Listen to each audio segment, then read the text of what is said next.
1. The beings of the four elements. Figure 1, Pyram. In the kingdom of the elements, Pyram is a powerful spirit of fire in the rank of a king or sovereign. A great number of fire spirits are subject to his power and are constantly at his disposal. He will reveal special methods to the magician who rules him, methods by which the magician may have striking successes with the help of the fire element. Pyram may also put spirits of the elements at the magician's disposal who, being in possession of the same powers as he himself, are able to bring about the same effects as he himself would do. From Pyram one can learn about everything that may be achieved magically by the pure element of fire. Also, in cases where influences through the fire element are involved, Pyram can bring about the desired effect. Every magician getting into personal contact with this fire spirit will be able to convince himself of his versatility.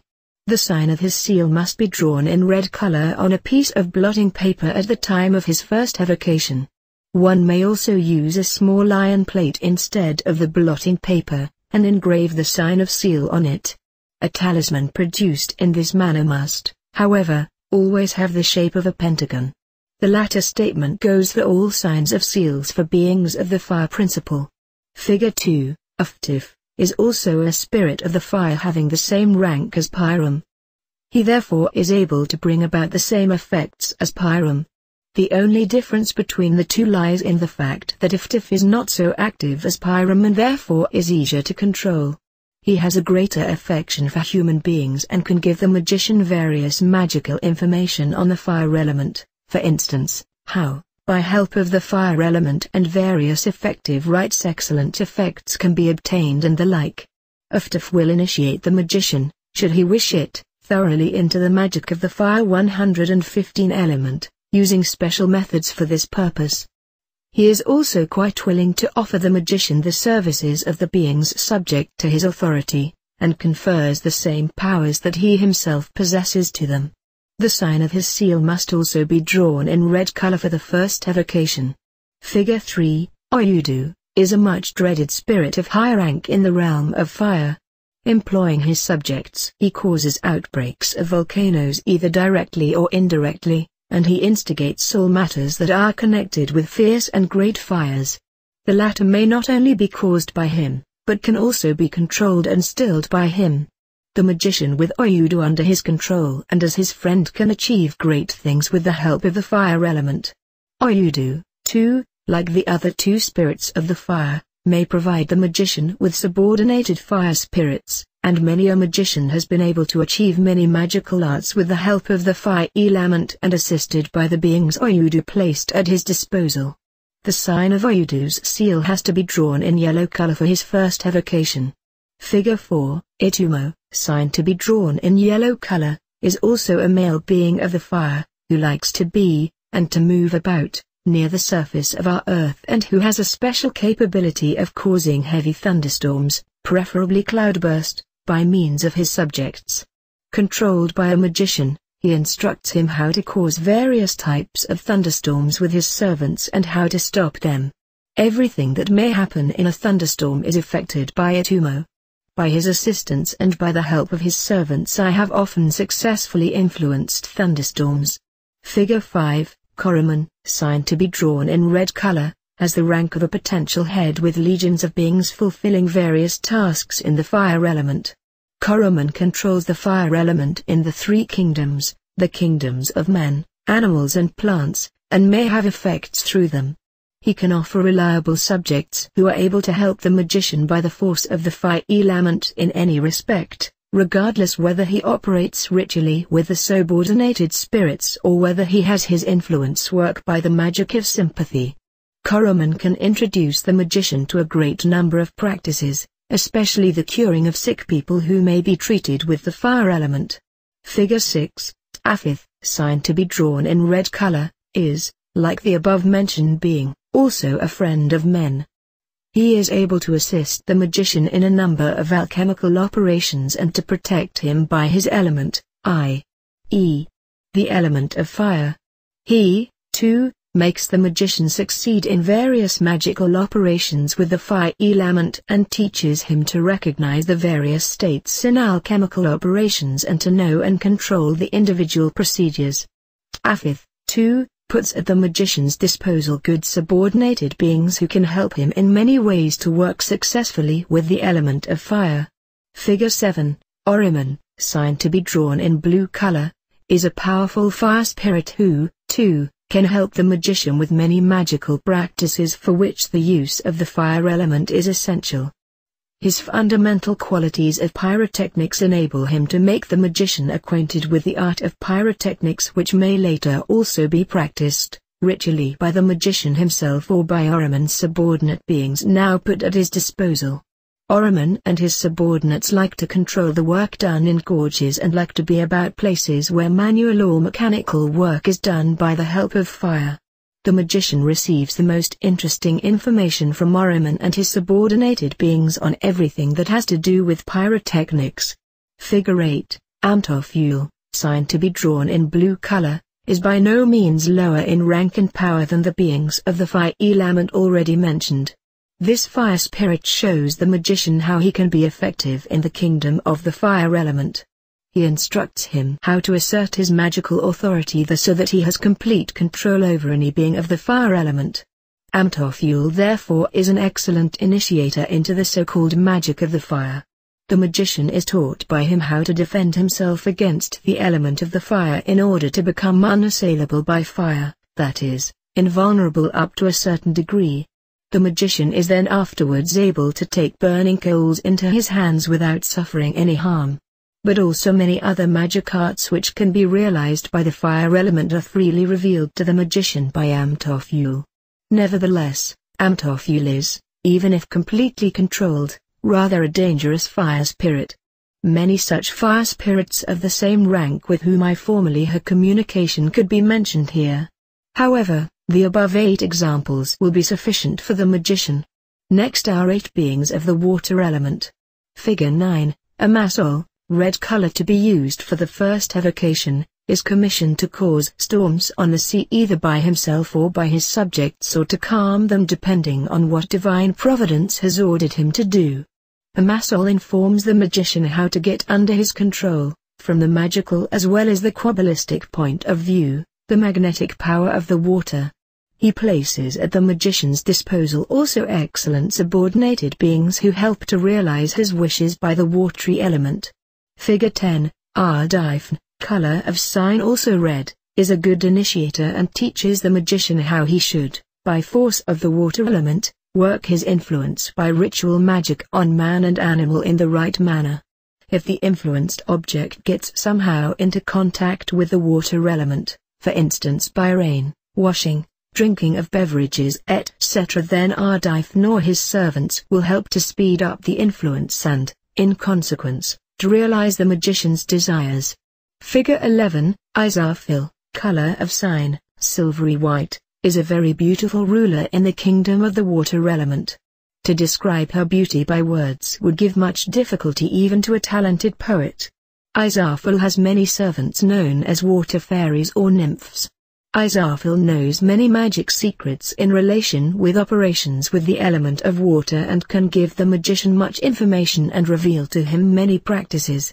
However, a magician has to be very careful with Izarfil, just the same as he has to take heed in respect to the following sovereign mistress called Amu, that he does not lose his head when working with them.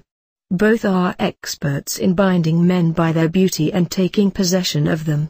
If the genuine magician wants it, Izarfil will be pleased to place the beings subordinated to her at his disposal. Figure 12, Amu, color of sign also silvery white. This female ruler also possesses a great number of watery beings subordinated to her. If the magician intends to keep up a connection with Amu, he will be instructed by her how to get fish and other water animals under his power. So, if the magician busies himself, in this material world, with fishing or rearing fish or the like, he will get from Amu useful advice and instructions which will enable him to control completely everything that swims or creeps in the water. Also Amu will place at his magician's disposal subordinate beings who will contribute to the realization of his wishes. Figure 13, Aposto, color of sign, red, is again a male being in the kingdom of the water element and rules over all brooks and rivers, small and large. He informs the magician about what is at the bottom of brooks and rivers and at which place under water he can find jewels and semi-jewels. Aposto is completely acquainted with the magic of the water principle. If the magician asks for subordinates, Aposto will be pleased to let him have them. Such subordinates have often saved people, swimming or doing other water sports, from drowning. Besides this, the magician may learn from these beings where to find the bodies of drowned people. Figure 14, Ermot, color of sign also red, has almost the same qualities as Aposto. Figure 13. Ermot introduces the magician into the magic of the water element and furthermore teaches him how to manufacture from this element magic vaults for certain purposes. Ermot will gladly place his servants at the magician's disposal. His fundamental qualities are to make human beings love each other by help of the water elements. With women Ermot is, in this respect, especially influential. Figure 15, Osipe, color of sign, blue, is a most beautiful female water being and not only a complete ruler over this element, but also of the magic of the water. She likes very much to introduce the magician into the rhythm of the water element by the magic of sounds. She is an excellent singer and dancer, as are also her subordinate beings experts in these arts, and they perform the nicest dances and accompany them with lovely songs. If the magician resists the tempting invitations of this female ruler and gets her under his power, she will place at his disposal several beings subordinate to her. I know from my own experience that she likes to serve quite by herself the magician who rules her. Figure 16, Istafule, sign of color also blue, is mentioned here as the last example of a water being. She, too, has a female shape. Apart from being able to make the magician better acquainted with the magic of water, she can, if he so wishes, make him see pictures of the past, present or future on the surface of waters or other liquids. She is mistress in the task of bringing about various transformations which can be caused by the element of the water. Amongst other things, she teaches the magician, should he wish it, how he can cause love in friends or enemies, either by magical practice alone or by the assistance of her beings. Many a magician has already been ruined by Istafule when she succeeded in binding him by her great art in erotic love and by her beauty. By getting into touch with Istafule, magicians usually lost their interests in any further, more essential connections. Therefore every magician should always remember that he should rule and never succumb to any being, no matter of whatever rank or from whatever sphere. The above described beings are, of course, not the only ones in the water element, and the magician may, if he likes, get into touch with further beings of equal rank. Here are now a few beings of the fourth element, the element of the earth. Figure 17, Mentefil, color of sign for the first evocation must be black, is a mighty king of gnomes in the kingdom under the earth. He is equipped with many powers and qualities. This ruler can inform the magician about all medicinal herbs and make him acquainted with the preparation and effect of herbs and medicines against all types of diseases from which man or animal may suffer. Apart from this, Mentefil is a master in alchemical work and reveals to the magician how the prima materia can be transformed into the philosopher's stone, i.e., how the lapis philosophorum is won. He has a great number of gnomes as subjects who help him with his work and doings in the kingdom of the earth. The magician who has control over this spirit of the earth has also a good friend and may learn much from this powerful ruler of the element of the earth and enrich his knowledge with many a secret. Figure 18, Ordefi, color of his sign, black, is also a mighty king of gnomes. He influences greatly all metals that are to be found under the surface of the earth. If the magician so wishes, Ordefi will lead him through his kingdom and show him all treasures that are under the earth in the form of ore. He, too, has a great number of gnomes subordinated to him who do the work designated to them under the surface of the earth. Some of them guard the ores, others work on their refinement and maintenance. Ordefi likes to place gnomes at the disposal of the magician, which will at any time assist him in his operations with the earthly element. However, the magician must be careful not to request anything coarsely materialistic from him, and he must never use these spirit servants for avaricious purposes. He would, in that case, always be in danger of having immense difficulties in getting out of the range and power of this king of gnomes. Figure 19, Ova, color of sign also black, is the next mighty ruler in the kingdom of gnomes. Apart from the usual range of powers appertaining to a spirit of the earth, Ova has been specially ordered to guard all stones and precious stones to be found in the earth. He is able to change pebbles into precious stones, and he can teach the magician how to load stones with the element of the earth or by any other methods for special purposes.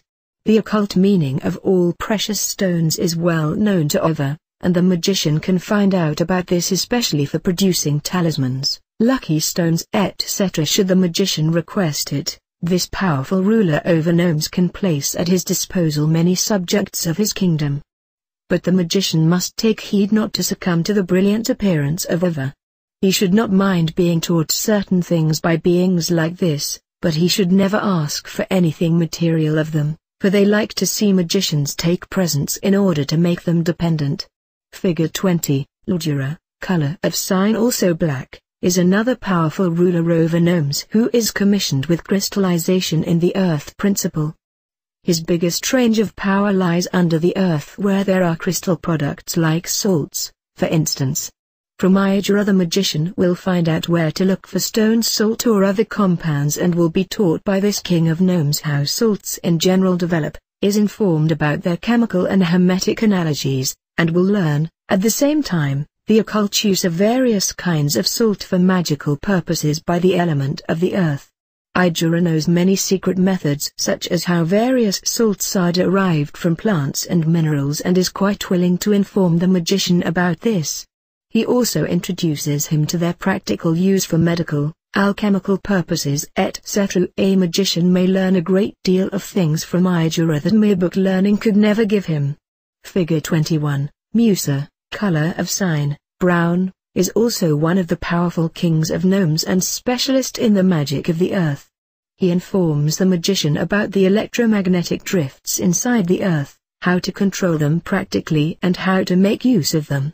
Furthermore, Musa will introduce the magician to the magic of nature, which he is able to practice by the plus and the minus of the earth, i.e., by the electric and magnetic fluids.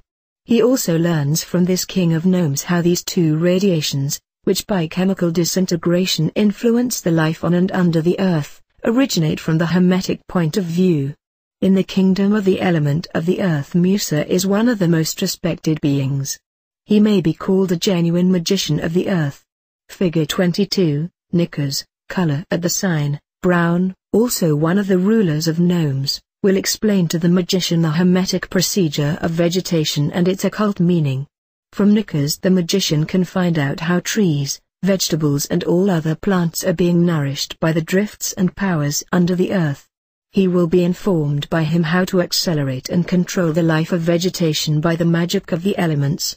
Figure 23, Irami, color of sign, black, is regarded as a powerful gnome magician. If requested, he will teach the magician who controls him all about the magic of sympathy and make him acquainted with the preparation of the earth mirror and the various fluid condensers.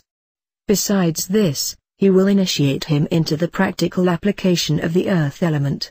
The magician will also learn from Irami how to protect himself against various dangers by the help of the earth element. Irami may reveal a great number of secrets regarding the magic of the kingdom of the elements, and he will be pleased to let his servants work for the magician. Figure 24, Andimo, color of sign, black like Irami, has an affection for human beings. He is well informed about everything that takes place in caves, grottos, subterranean waters, coal mines, etc. His special commission is to give shelter and assistance to all those people that are under the earth and have to work there. He is a great friend of all miners. A magician who is in his favor will always be protected by Andimo, no matter wherever under the earth he may be. Since he is well acquainted with alchemy, he may also assist, theoretically and practically, the magician in this respect. My own experience makes me point out to every magician that Andemo may easily tempt him to project physically, either directly by himself or by the help of one of his subjects, a burning stone, the so-called living sulfur. If, in such a case, the magician, during the projection of the stone, takes the stone into his hand, he will get badly burned by it. Andemo likes to place such stones before the magician's feet or before the magic circle. You must leave this stone untouched and order Andemo to take it away again. If the magician touches the burning sulfur transmuted by Andemo from the principle of the earth, i.e. prepared by methods of alchemy, with the sign of Andemo's seal, which he earlier drew on a second piece of parchment and had magically prepared, the parchment with the sign of the seal will catch fire and the sulfur stone at once turn into the true alchemical projection powder of a red color, the so-called red lion. This powder then is quite safe and may be gathered up with a glass spoon and stored away in a well-shut-up glass. This kind of projection powder usually has a projection capacity of 10.000 and is the philosopher's stone in its purest form. However, the magician may then be tempted to use this powder for making gold or prolonging his own life. If the magician is misled by such temptations, he would conclude, by such alchemical operations, a formal pact with the said being. The magician is therefore warned in advance not to do such a rashness and never to practice alchemy in such a manner. Not even in case he assumes that he is mature and experienced enough in everything that has to do with the science of magic, for he might, nevertheless, be misled to take an ill-considered step.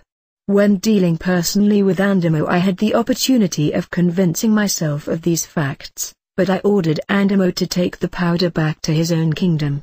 At that moment it disappeared at once, with a hissing sound. As far as the beings of the airy element are concerned, also 8 names of heads, together with the signs of their seals, will be given here. They are, Figure 25, Parahim, Figure 26, Apilki Figure 27, Urkia, Figure 28, Dalep, Figure 29, Kapizi, Figure 30, Drisofi, Figure 31, Glazai Figure 32, Kargast.